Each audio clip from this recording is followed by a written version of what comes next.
Good morning everyone. दोस्तों स्वागत है आपका प्रेप पॉइंटर्स में। टुडे इज 16 जुलाई और आज हम लोग करने वाले हैं 7 टॉपिक। तो कौन कौन से 7 टॉपिक है जो आज हम लोग करने वाले हैं एक बार देख लेते हैं ब्रीफली। मनी बिल को लेके काफी कंट्रोवर्सी है काफी समय से, एक्चुअली कई सालों से, और इसके लिए सुप्रीम कोर्ट में अभी अपोजिशन ने ये कहा है कि सरकार मनी बिल का मिसयूज कर रही है। तो मनी बिल के बारे में थोड़ा सा बात करेंगे। यूपीएससी 2024 में मनी बिल से क्वेश्चन ऑलरेडी आ चुका है। तलवार क्लास फ्रिगेट के बारे में बात करेंगे, जो डिफेंस सेक्टर से इस बार हम लोग बात करने वाले हैं। ये फ्रिगेट के बारे में थोड़ा सा बात करेंगे। One scientist one product scheme क्या है, you know very well. Government schemes के बारे में हमेशा ही यूपीएससी सवाल पूछता है। स्पेड टूथ वेल, ये आज हम लोग एनवायरमेंट इकोलॉजी वाले सेक्शन से करने वाले हैं। नए नए स्पीसीज जो भी न्यूज में रहते हैं हमेशा यूपीएससी का फेवरेट टॉपिक होता है, इसको हम लोग यहाँ पे पढ़ेंगे। लूनर केव्स, यानी कि जो मून का सरफेस है वहां पे कुछ केव्स पाई गई हैं, और ऐसा माना जाता है कि फ्यूचर में जब इंसान वहां पे जाएगा अपनी कॉलोनी को एस्टेब्लिश करेगा तो ये केव्स हमारे लिए एक बेसिकली एक सेटलमेंट का बहुत बढ़िया एक लोकेशन हो सकता है, हम वहां पे रह सकते हैं। उसके अलावा वर्ल्ड पॉपुलेशन प्रोस्पेक्ट रिपोर्ट 2024 थोड़ा सा बात करेंगे। वर्ल्ड पॉपुलेशन का सिनेरियो क्या है, अभी प्रेजेंट में क्या चल रहा है, फ्यूचर में क्या होगा, वो थोड़ा बात कर सकते हैं। थोड़ा सा इंडिया के कॉन्टेक्स्ट में भी बात करने वाले हैं। कोलेरा अगेन ये हम लोग बात करेंगे क्योंकि डिसीज रिगार्डिंग क्वेश्चन के एग्जाम में बहुत बार पूछे जाते हैं। चलिए बढ़ते हैं सीधा पहले टॉपिक पे, ज्यादा डिले नहीं करते हैं सीधा काम की बात। और पहला टॉपिक आता है जी यहाँ पे मनी बिल के बारे में। ठीक है, देखिए कई सालों से मनी बिल कंट्रोवर्सी में रहा है, हमेशा ही रहता है बेसिकली। और ये जो प्रेजेंट गवर्नमेंट है इसके ऊपर टाइम टू टाइम ये आरोप लगते रहते हैं कि साहब आप मनी बिल के जो कॉन्स्टिट्यूशन का प्रोविजन है उसका मिसयूज करते हो। ठीक है, और अभी सुप्रीम कोर्ट के अंदर एक पेटिशन फाइल की गई थी जिसमें यह कहा गया था कि भैया ये जो सरकार है वो मिसयूज इसका कर रही है तो आप इसके अंदर कुछ करिए, क्योंकि जुडिशियल रिव्यू हमारा एक बेसिक फीचर है। तो जो जजेस होते हैं, जो कोर्ट होता है, वो किसी चीज को रिव्यू तो कर ही सकता है। तो हमारे जो सीजीआई हैं चंद्रचूड़ जी, इन्होंने अभी उसको एक्सेप्ट कर लिया है और बहुत ही जल्दी इसके ऊपर बेसिकली हियरिंग शुरू हो जाएगी। लेट्स सी आगे इसमें क्या होता है, वो तो इंटरेस्टिंग रहेगा। लेकिन यस, थोड़ा सा डिटेलिंग देख लेते हैं। देखिए जो मनी बिल होता है ना, इसमें राज्यसभा का तो कोई रोल होता नहीं है। ठीक है, राज्यसभा ज्यादा से ज्यादा क्या कर सकती है, थोड़ा सा मनी बिल को डिले कर सकती है। अदरवाइज राज्यसभा का कोई भी रोल नहीं होता है मनी बिल के बारे में। और राज्यसभा को बाईपास करने के लिए ये प्रोविजन यूज किए जाते हैं। देखिए जो नॉर्मल बिल होता है ना, नॉर्मल बिल में राज्यसभा और लोकसभा का इक्वल रोल होता है ना। राज्यसभा लोकसभा का इक्वल रोल होता है। लोकसभा अगर किसी बिल को पास कर देती है, अगर राज्यसभा के द्वारा उसको रिजेक्ट कर दिया जाता है तो मतलब उसको रिजेक्ट मान लिया जाता है। लेकिन अगर कोई बिल मनी बिल के थ्रू आता है तो उसमें राज्यसभा कुछ भी नहीं कर सकती। तो कई बार सरकार को यह लगता है कि यह बिल पास करवाने के लिए अगर हम लोग रेगुलर रूट से जाएंगे ना तो शायद ये पास नहीं हो पाएगा, लेकिन अगर हम लोग मनी बिल के रूट से जाएंगे तो ये पास हो जाएगा, क्योंकि उसमें राज्यसभा की कोई पावर होती ही नहीं है।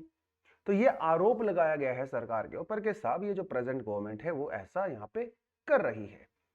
कई केसेस के बारे में बात होती है, जैसे आपको थोड़ा सा मैं बताता चलूं कौन सी कंट्रोवर्शियल केस के बारे में बात कर रहे हैं।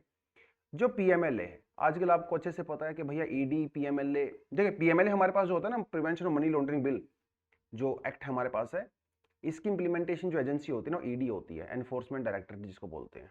और पिछले कई सालों से बहुत ज़्यादा न्यूज़ में है। ये कहा जाता है कि भाई सरकार इसका यूज मिसयूज कर रही है अपोजिशन को अरेस्ट करने के लिए, उनके ऊपर रेड करने के लिए। 2015 में जब पीएमएलए को इंट्रोड्यूस किया गया था, मतलब अमेंडमेंट को इंट्रोड्यूस किया गया था, वो एज अ मनी बिल के तौर पे आया था। राज्यसभा उसमें कुछ कर नहीं पाई, सरकार ने उसको आराम से पास करवा दिया।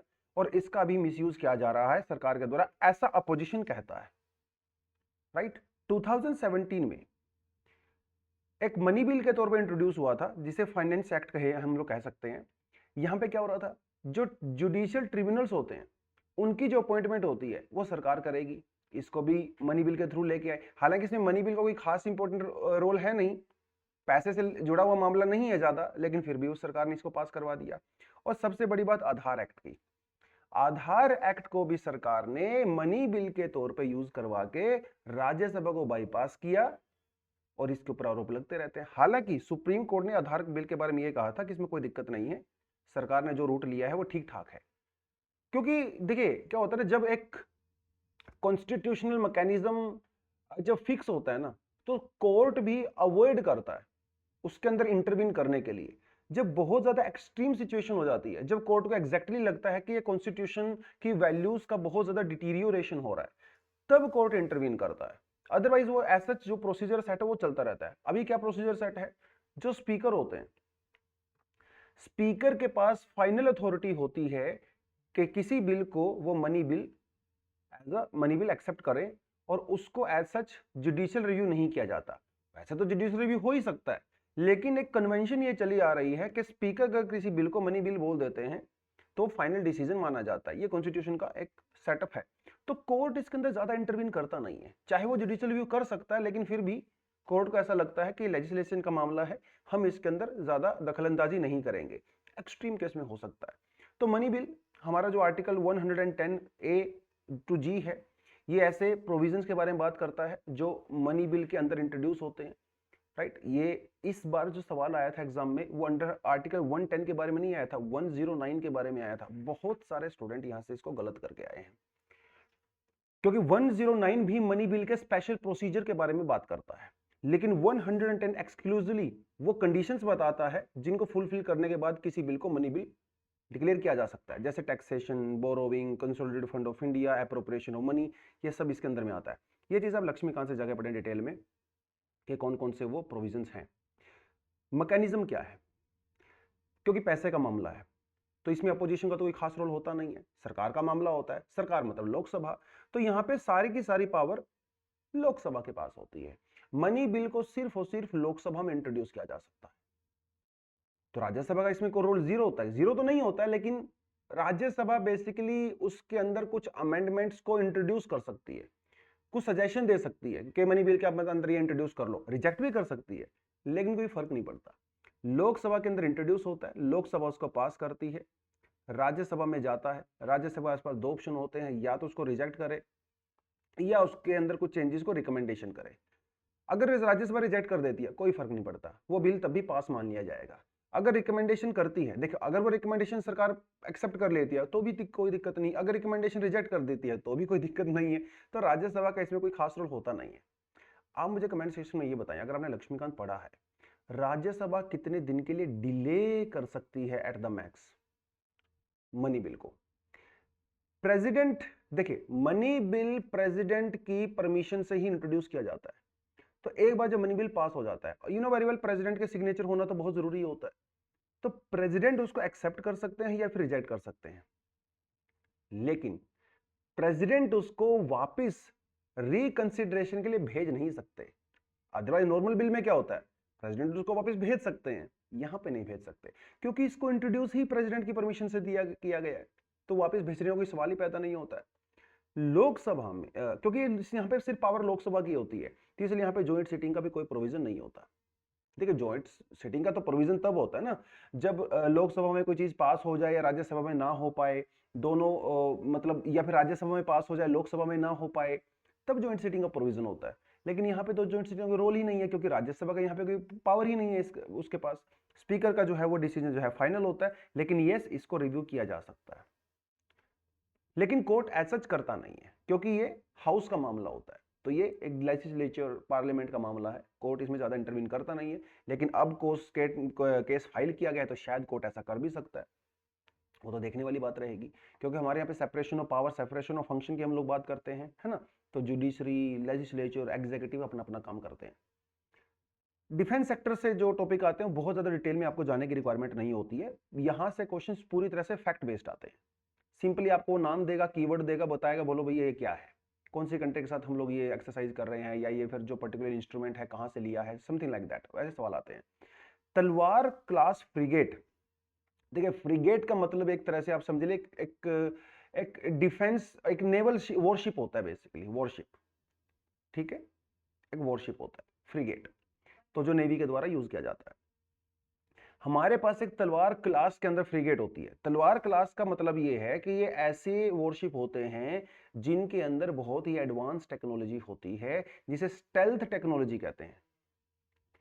स्टेल्थ, स्टेल्थ टेक्नोलॉजी वो टेक्नोलॉजी होती है कि आपके मशीन को, आपके इंस्ट्रूमेंट को, जो मतलब जो आपका जो है एनिमी होता है उसके रडार सिस्टम उसको आइडेंटिफाई नहीं कर पाते हैं, उसको डिटेक्ट नहीं कर पाते हैं। स्टेल्थ का मतलब होता है छिप जाना, इनविजिबल हो जाना, ताकि आप रडार की पकड़ में ना हो। तो ये जो तलवार क्लास की फ्रिगेड है इसके अंदर बहुत सारे हमारे पास इक्विपमेंट्स होते हैं, ये सब स्टेल्थ टेक्नोलॉजी बने होते हैं। अब देखिए जरा, ये हम लोग रशिया से मंगवा रहे थे लेकिन काफी समय से डिले हो रहा था। अब हम रशिया ने फाइनली एग्रीमेंट कर लिया है कि भैया हम इसको बहुत जल्दी ही भेजने वाले हैं। जो त्रिशूल है वो 2024 तक आएगा, जो तमाल है वो 2025 तक आएगा। 2 फ्रिगेट्स आर तलवार क्लास स्टेल्थ। मैंने आपको बता दिया स्टेल्थ का मतलब क्या होता है, जो रडार की पकड़ में नहीं आते हैं। तलवार क्लास की जो फ्रिगेट है पूरी की पूरी वेरिएबल डिफेंस इक्विपमेंट के लिए हम लोग रशिया के ऊपर ही डिपेंड करते हैं। 1999 से लेकर 2013 के बीच में एक रशिया की फ्रिगेट हुआ करती थी जिसका नाम होता था क्रीवैक 3 क्लास फ्रिगेट, जो कि रशिया में बनाया गया था। फिर उन्होंने इंडियन नेवी को इसको ट्रांसफर किया, थोड़ा टेक्नोलॉजी ट्रांसफर किया थोड़ा बहुत, और उसका नाम हम लोग ने रख दिया तलवार। तो तलवार फ्रिगेट में कई वैरायटीज होती हैं, ठीक है, ये आपको थोड़ा ध्यान रखना है। इसके अंदर तलवार, त्रिशूल, ताबर, तेग, तरकश और त्रिकंड, ये 6 फ्रिगेट होती हैं एक ही कैटेगरी में, ठीक है, 6 होती है, याद रखना है। सबसे इंपॉर्टेंट जो बात है इसके लिए वो है ब्रह्मोस, ठीक है। तो ये जितनी भी हमारे पास वॉरशिप हैं सब ब्रह्मोस का यूज कर सकती हैं, और ब्रह्मोस हमारे जो डिफेंस इक्विपमेंट्स हैं जितने भी, उनके अंदर एक स्टार के तरह काम करता है। ब्रह्मोस दुनिया का सबसे एक तरह से समझिए फास्टेस्ट एक क्रूज मिसाइल है, और इतना सटीक होता है, इसके टारगेट की जो प्रिसीजन है वो ऑलमोस्ट 100% होती है, और ये हम लोग इसका यूज कर सकते हैं। तो डिले हुआ था काफी समय से, बिकॉज कोविड-19 एक बहुत बड़ा रीजन था डिले की वजह से। उसके अलावा यूक्रेन में जब वॉर हुआ तो फिर से चीज़ें खराब हो गई, रशिया के ऊपर जो सैंक्शंस लगे हुए हैं उसकी वजह से दिक्कतें आ गई। तो ये जो अभी हम लोग भेजने वाले हैं, रशिया से मंगाने वाले हैं, 2 तो डायरेक्टली इंपोर्ट किए जाएंगे रशिया से, और 2 हम लोग गोवा शिपयार्ड लिमिटेड में बनाएंगे, ठीक है। इनके अंदर जो इंजन यूज किया जाता है वो यूक्रेन का इंजन है, जिसे जोरिया मैस्क्रोपेक कहते हैं, तो वो हम लोग इसका यूज करेंगे, और इस तरह से इंडिया में आएगा। इतनी इन्फॉर्मेशन आपके लिए सफिशिएंट होती है प्रीलिम्स ओरिएंटेड, तो इसमें बहुत ज़्यादा इसकी टेक्नोलॉजी में डिटेलिंग में जाने की रिक्वायरमेंट आपको नहीं होती है। तो डिफेंस सेक्टर से जो भी क्वेश्चंस आते हैं यहाँ तक आप लिमिट कर सकते हो। 1 साइंटिस्ट 1 प्रोडक्ट स्कीम क्या है? तो देखिए अभी शिवराज सिंह चौहान जी को एग्रीकल्चर मिनिस्टर बनाया गया है, और एनिमल हस्बेंड्री, तो ऑब्वियसली कुछ ना कुछ करेंगे ही ठीक ठाक। पिछले दिनों द हिंदू में एक एडिटोरियल भी आया था कि शिवराज सिंह चौहान ने जिस तरह से मध्य प्रदेश की जो एग्रीकल्चर ग्रोथ है उसको ड्राइव किया है over a period of time, तो क्या वो इंडिया में इसको रेप्लिकेट कर सकते हैं क्या? क्योंकि मध्य प्रदेश में जो एग्रीकल्चर ग्रोथ है वो एवरेज नेशनल ग्रोथ से ज़्यादा है। उस कॉन्टेक्स्ट में वो आर्टिकल दिया गया था। अब यहाँ पे क्या है कि नई स्कीम उनके आते ही एक नया स्कीम चलाया गया है, 1 साइंटिस्ट 1 प्रोडक्ट स्कीम, आईसीएमआर, ठीक है, इसने इसको लॉन्च किया। बेसिकली इसका पर्पज क्या है? रिसर्च को इंप्रूव करना है।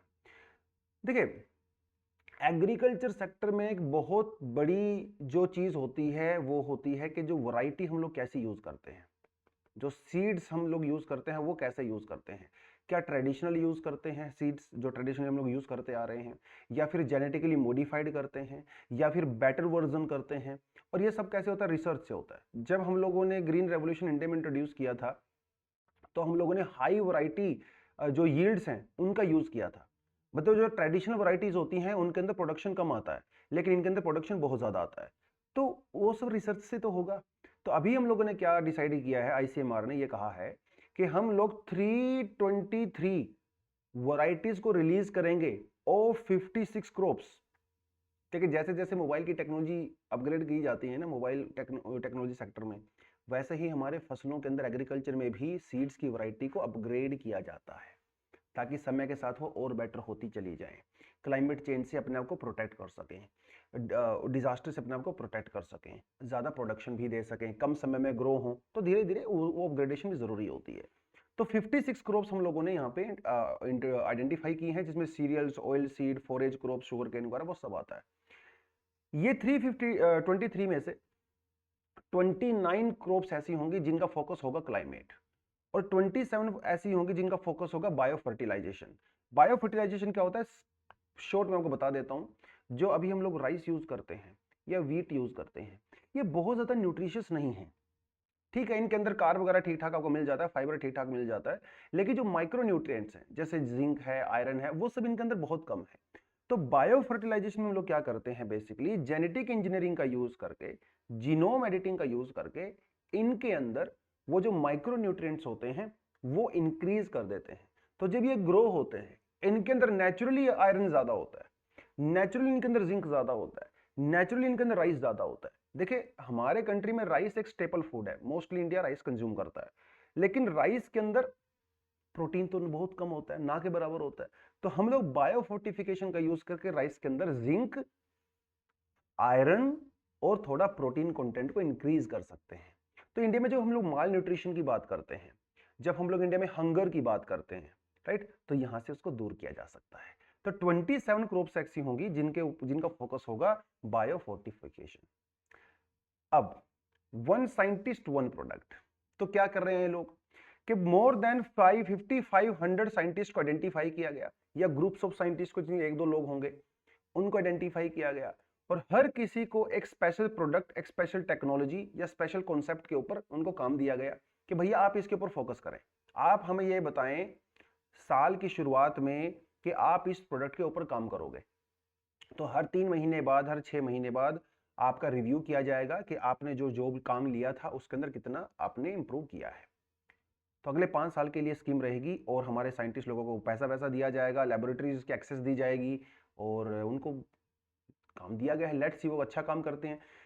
हमारे यहाँ पे समस्या ना फंडिंग की है बहुत ज्यादा। साइंटिस्ट के अंदर टैलेंट तो बहुत है, फंडिंग ना होने की वजह से जो हाई एंड टेक्नोलॉजी जो लेबोरेटरीज होती हैं वो हमारे पास ज्यादा नहीं है, तो इसलिए हमारे साइंटिस्ट फिर बाहर जाते हैं रिसर्च करने के लिए। तो अब इसमें जो है कुछ फंडिंग वंडिंग अच्छी खासी दी जाएगी, तो लेट्स होप इंडिया में हम लोग इसको कर सकते हैं। स्पेड टूथ वेल, ये थोड़ा दिखा देता हूं, ये देखिए जरा, ये थोड़ी इस तरह से होती है। देखिए अभी हम लोग 100% श्योर नहीं है कि ये टूथ वेल है या नहीं, लेकिन ऐसा माना जाता है कि शायद ऐसा हो सकता है कि वो हो। तो इसके अंदर इतनी मिस्ट्री क्यों है? ये मिस्ट्री इसीलिए है ना, आज तक कोई भी एक्टिव रिकॉर्ड हमारे पास इस वेल का है ही नहीं। ये इतनी रेयर होती है, इतनी रेयर होती है, आज तक इसकी लाइव रिकॉर्डिंग हमें मिली ही नहीं। आप सोच के देखिए, हमारे पास इसकी फोटो तक नहीं है, इतनी रेयर होती है। और अभी न्यूजीलैंड के एक बीच पे ये पाई गई है डेड। अभी तो हमें पता भी नहीं है कि वो है कि नहीं। कई बार ऐसा होता है ना, फिल्मों में वो गुंडे की फोटो आपके पास होती नहीं है, आपके पास 20-30 साल पुरानी कोई फोटो होती है उस गैंगस्टर की, और पुलिस वाले उसकी लेटेस्ट फोटो होती नहीं है। कई बार वो आमने सामने ही घूमता रहता है, वो पता ही नहीं चलता है कि वही गुंडा है, गैंगस्टर है। तो कहीं कुछ कुछ वैसा ही है। हमारे पास इसकी एक्चुअली बहुत रेयर होता है ये, और यूजली सदर्न हेमिस्फीयर में पाया जाता है, डीप वाटर्स में होता है। इसके हैबिटेट की हमारे पास कोई जानकारी नहीं है, कहाँ रहता है, क्या खाता है, क्या ये कहाँ घूमता है, हमारे पास कोई, बस ये पता है कि ये डीप वाटर्स में होता है। और सदर्न हेमिस्फीयर में इसके जो है चांसेस ज्यादा होते हैं, साउथ अमेरिका या न्यूजीलैंड के आसपास ये शायद ज्यादा पाया जाता है। साइंटिफिक नेम इसका ये रहता है। 1872 में पहली बार इसको डिस्कवर किया गया था। कैसे? किसी एक बीच पे न्यूजीलैंड में एक जौ मिली थी, ठीक है, जौ, वो भी आधी टूटी हुई। जब उसका थोड़ा रिसर्च किया गया, पाया गया कि ये तो वेल की कोई नई वैरायटी है जिसके बारे में हमें पता ही नहीं था, और आज तक हमें सिर्फ वही उसके बारे में जानकारी है, पता ही नहीं है, क्योंकि डीप वाटर्स में रहता है। 5 to 6 मीटर इसकी लेंथ हो सकती है, जो उसके जो से हमें पता लगा था। ये मैंने आपको बता ही दिया कहाँ पे रहता है। आईयूसीएन की कैटेगरी में क्या है, डेटा सफिशिएंट है। अरे भाई, आपको, आप थ्रेटेंड हो, वल्नरेबल हो, क्रिटिकल एंडेंजर्ड हो, ये डिसाइड करने के लिए डेटा तो होना चाहिए ना। तो इसका तो डेटा ही हमारे पास नहीं है, तो ये बहुत इंपॉर्टेंट है। प्रीलिम्स में आपसे पूछेगा, rare tooth well was recently in news, क्योंकि उसके अंदर रेयर वर्ड आ गया है, तो स्टूडेंट को लगेगा कि तो क्रिटिकली एंडेंजर्ड होनी चाहिए, लेकिन दिस इज डेटा सफिशिएंट, क्योंकि वो लोग रेयर वर्ड के ऊपर फोकस करेगा यूपीएससी। तो कुछ लोग ये थ्रेटेंड है, वल्नरेबल है, क्रिटिकल एंडेंजर्ड है, but this is data sufficient. याद रखना, ये ट्रिक क्वेश्चन आपसे एग्जाम में जरूर पूछेगा वो आपसे। चलिए आगे बढ़े। लोनार केव्स, तो देखिए मून के ऊपर दिखा देता हूँ थोड़ा जूम करके, ये देखिए जरा, केव्स हैं, आपको छोटी नजर आ रही होंगी लेकिन बहुत बड़ी हैं। तो लूनर केव्स को रिसेंटली डिस्कवर किया गया है।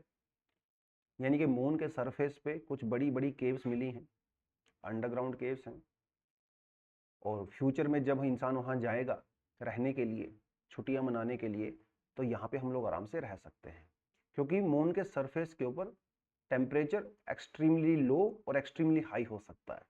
दिन में एक्सट्रीमली हाई हो सकता है, रात को एक्सट्रीमली लो हो सकता है। तो ये केव्स हमारे लिए एक बढ़िया शेल्टर का काम करेंगे, यहाँ पे जाके आराम से रह सकते हैं। ये बने कैसे? पुराने ज़माने में, एंशिएंट टाइम्स में, मिलियंस ऑफ ईयर्स अगो, जब मून के ऊपर कुछ वोल्केनिक एक्टिविटी रही होंगी, यहाँ से लावा निकलता होगा, तब ये बनी होंगी। और इस तरह की अभी ऐसी कम से कम 200 के आसपास केव्स हमने आइडेंटिफाई किया है। एक वहां पे बेसिकली एक बहुत बड़ा एरिया है मून के ऊपर जिसे कहा जाता है सी ऑफ ट्रैंक्विलिटी। ठीक है, जब अपोलो 11, जब पहली बार नील आर्मस्ट्रॉन्ग और बज ऑल्ड्रिन गए थे, तब वो इसी एरिया में एक्चुअली गए थे। और उसके बाद जब वहाँ पे केव्स वगैरह देखी गई बाद में भी, तो बड़ा इंटरेस्ट आया साइंटिस्ट लोगों को, तो इनको डिस्कवर जब किया गया, तो आज, क्योंकि उस समय की टेक्नोलॉजी आज की टेक्नोलॉजी में बहुत फर्क होता है। आज तो हम लोग अर्थ पे बैठे हुए ही उनको देख सकते हैं, रिसर्च कर सकते हैं, उस समय ऐसा नहीं होता था। बट एनीवेज, तो ये बेसिकली डीपेस्ट जो है केव्स पाई गई हैं मून के ऊपर। 45 मीटर जो है, it leads to a cave that is 45 metre wide and up to 80 metre long, equivalent to 14 tennis court. This cave is located about 150 metre beneath the lunar surface. ये वो 150 metre नीचे है surface से। ठीक है, तो बेसिकली जो छोटे छोटे माइक्रोमीटियोर्स होते हैं जो मून के ऊपर आते हैं, तो उससे हमें फ्यूचर में प्रोटेक्ट करेगा, नेचुरल प्रोटेक्शन हमें प्रोवाइड करवाएगा। जो कॉस्मिक रेडिएशंस होती हैं हार्मफुल, जो कि जैसे गामा रेडिएशंस, एक्सरे रेडिएशंस, उससे हमें प्रोटेक्ट कर सकता है। तो ये बेसिकली क्या है ना, हम लोग फ्यूचर के लिए अपना जुगाड़ लगा रहे हैं। इलोन मस्क कहता है भैया मून वून छोड़ो, मून पे कुछ नहीं रखा, लेट्स गो टू मार्स। ठीक है, तो वो मार्स की बात करते हैं, हम लोग यहाँ पे मून पे जाने की बात कर रहे हैं। और अभी इंडिया भी जो है मून पे जाने की बात कर रहा है by taking it's astronauts also. मतलब बहुत लंबा प्रोसीजर है, बट लेट्स सी क्या होगा। Anyways, world population prospect report 2024 आ चुकी है। और कौन इसको रिलीज करता है? United Nation DESA. DESA means department of economic and the social affairs. Report में क्या कहा गया, थोड़ा थोड़ा देख लेते हैं, ज्यादा डिटेल में जाने की रिक्वायरमेंट नहीं है।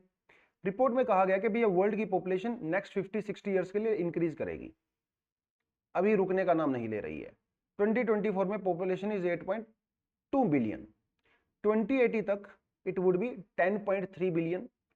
एट द उसके 2080s के बाद वर्ल्ड की पॉपुलेशन एक्चुअली डिक्लाइन होना शुरू हो जाएगा, और 2100 तक ये 10.2 बिलियन तक पहुंच सकते हैं। मतलब 10.3 से घट के इट वुड बी 10.2 बिलियन, कम होना शुरू हो जाएगी। इंडिया के बारे में भी इसने कुछ कहा है। इस सेंचुरी में, 21st सेंचुरी में, India is going to be the most populated country in the world. ठीक है, अब हम लोग नंबर 1 रहने वाले हैं 2100 तक एटलीस्ट, और उसके बाद भी रहेंगे ऑब्वियसली। कम होने, पॉपुलेशन हमारी कम हो जाएगी ऑब्वियसली, लेकिन एब्सोल्यूट टर्म में हम अभी भी बहुत सालों तक नंबर 1 रहने वाले हैं। तो 2060 तक हमारी पॉपुलेशन हो जाएगी 1.7 बिलियन। उसके बाद ये कम होना शुरू हो जाएगी 2060 के बाद। अगर प्रेजेंट फर्टिलिटी रेट हम लोग देखें तो उस कॉन्टेक्स्ट की बात हो रही है। एक हमारे पास रिप्लेसमेंट लेवल होता है जिसे बोलते हैं फर्टिलिटी रेट 2.1। मतलब अगर पेरेंट्स जो हस्बैंड वाइफ हैं, अगर हर पेरेंट्स को 2.1 बच्चे पैदा होते हैं, तो पॉपुलेशन ना इंक्रीज होती ना डिक्रीज होती, वो स्टेबल बनी रहती है। 2 पेरेंट्स बच्चों से रिप्लेस हो जाते हैं, ये इसका मतलब होता है। हाँ, इंडिया की जो अभी फर्टिलिटी रेट है वो 2.0 तक जा चुकी है, रिप्लेसमेंट लेवल से कम जा चुकी है, लेकिन अभी भी एब्सोल्यूट टर्म में हमारे यहाँ पे पॉपुलेशन बढ़ती रहेगी। एक्सपेक्टेंसी रेट, फर्टिलिटी रेट, ये बड़े इंपॉर्टेंट टर्म्स होती हैं जब एग्जाम में सवाल यहाँ से आते हैं। वर्ल्ड की जो फर्टिलिटी रेट है दैट इज अराउंड 2.25 आज के समय में। 1990s में इट वाज अराउंड 3.3, तो कम हो रही है, आने वाले समय में और कम होगी। Life expectancy is 73.3। ठीक है, 1995 से ये इंक्रीज होकर 8.4 ईयर बढ़ चुकी है। एक जो थोड़ा सा डिस्टर्बिंग फैक्ट है वो ये है, आज भी दुनिया में जितने बच्चे पैदा होते हैं उनमें से 3.5% बच्चे वो होते हैं जो कि ऐसी मदर्स से पैदा होते हैं जो कि अंडर एज होती हैं, लेस देन 18 ईयर्स होती है। मतलब ये चाइल्ड मैरिज ठीक है, चाइल्ड प्रेगनेंसी, एडोलेसेंस प्रेगनेंसी, आप उसकी बात करते हैं। ये थोड़ा अनफॉर्चुनेट है, बाकी तो ठीक ठाक से ही चल रहा है सब कुछ। क्या रीजन है आने वाले समय में पॉपुलेशन इंक्रीज होने के? एक बहुत बड़ा रीजन ये है कि जो लाइफ एक्सपेक्टेंसी एक तो वो बढ़ रही है। लाइफ एक्सपेक्टेंसी बढ़ने से क्या होता है, ज्यादा जो महिलाएं हैं वो रिप्रोडक्टिव एज में हैं। जो ओल्ड एज पीपल हैं उनकी डेथ कम हो रही है, क्योंकि लाइफ एक्सपेक्टेंसी बढ़ रही है, मेडिकल सुविधाएं बढ़ रही हैं, वो सब चीजें हो रही हैं। ये कुछ मेजर फैक्टर होंगे। रिप्लेसमेंट लेवल पे पहुंचने के बावजूद भी पॉपुलेशन धीरे धीरे बढ़ती चली जाएगी, क्योंकि ज्यादा महिलाएं रिप्रोडक्टिव एज के अंदर एंट्री कर रही हैं। मतलब एक ऐसी एज में एंट्री कर रही हैं जब वो बच्चे पैदा कर सकती हैं। तो ये ट्रेंड आपका 2060 2070 तक चलेगा, उसके बाद ये कम होना शुरू हो जाएगा। ये जो हमारा डेसा है, department of economic and social affairs है, इसका हेडक्वार्टर न्यूयॉर्क में है। ये सस्टेनेबल डेवलपमेंट की बात करता है, कॉमन गुड्स की बात करता है, एनवायरमेंटल गोल्स की बात करता है। बेसिक मोटी मोटी बातें हैं, ये चीजें आपसे ज्यादातर मेंस ओरिएंटेड रहती हैं, प्रीलिम्स में तो ज्यादा इस पर फोकस करने की डिपार्टमेंट नहीं है। चलिए, कोलरा। महाराष्ट्र में सॉरी गुजरात में और केरला में कुछ कोलरा के केसेस देखने को मिले हैं, और लगभग लगभग ऐसा हर साल होता है जब भी मानसून आता है। ठीक है, बारिश बहुत ज्यादा होती है, फ्लडिंग सिचुएशन आती है, तो कोलरा जो है वो बढ़ जाता है, क्योंकि ये कंटेमिनेटेड वाटर और कंटेमिनेटेड फूड से निकलता है।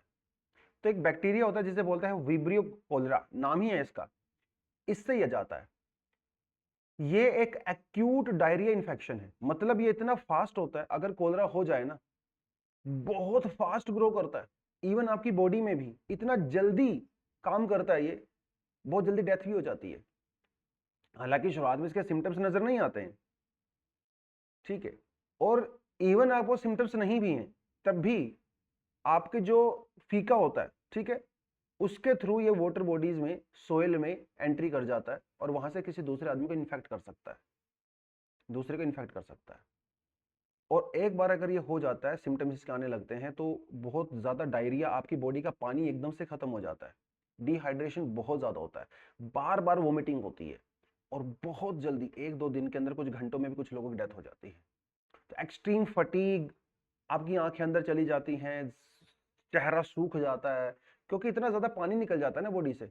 डायरिया एक्सट्रीम वोमिटिंग की लगातार होती रहती है, और आदमी की बहुत जल्दी डेथ हो जाती है विद इन आवर्स। तो सबसे पहले क्या करना है, डिहाइड्रेशन को रोकने के लिए रिहाइड्रेशन करना है, ओआरएस वगैरह पिलाना है, पानी जूस वगैरह जितना हो सके, पानी की कमी नहीं होने देनी है बॉडी में, फ्लूइड जितना ज्यादा जाएगा उतना अच्छा है। एंटीबायोटिक लिया जाना चाहिए, और जिंक सप्लीमेंट का यूज करें। ये कुछ चीजें होती हैं, और जल्दी से जल्दी डॉक्टर के पास लेके जाएं, क्योंकि इसमें हार्ट बीट भी बहुत ज्यादा स्लो और बहुत ज्यादा फास्ट हो जाती है। ठीक है, तो वो थोड़ा सा ध्यान रखें उस चीज में। और जब किसी को कोलेरा होता है, तो अगर आप अपनी स्किन को अगर ऐसे पिंच करोगे ना, तो देखिए अभी मेरी जो स्किन है वो एकदम से नॉर्मल पोजीशन में जा रही है पिंच करने के बाद, लेकिन ये ऐसा नहीं होता डायरी में, क्योंकि आपकी बॉडी का जो फ्लूइड है वो पूरी तरह से खत्म हो चुका है। तो ये स्किन धीरे धीरे धीरे धीरे धीरे धीरे नॉर्मल पोजीशन में पहुंचती है। It will take lot of time, जब तक आदमी की डेथ भी हो सकती है। तो ये है थोड़ा सा कोलेरा के बारे में, थोड़ा ध्यान रखें इस चीज़ का, अपने आसपास थोड़ा सा सैनिटेशन का भी ध्यान रखें, ज़्यादा से ज़्यादा पानी पिएं, उस तरीके से हम इसको थोड़ा सा कम कर सकते हैं।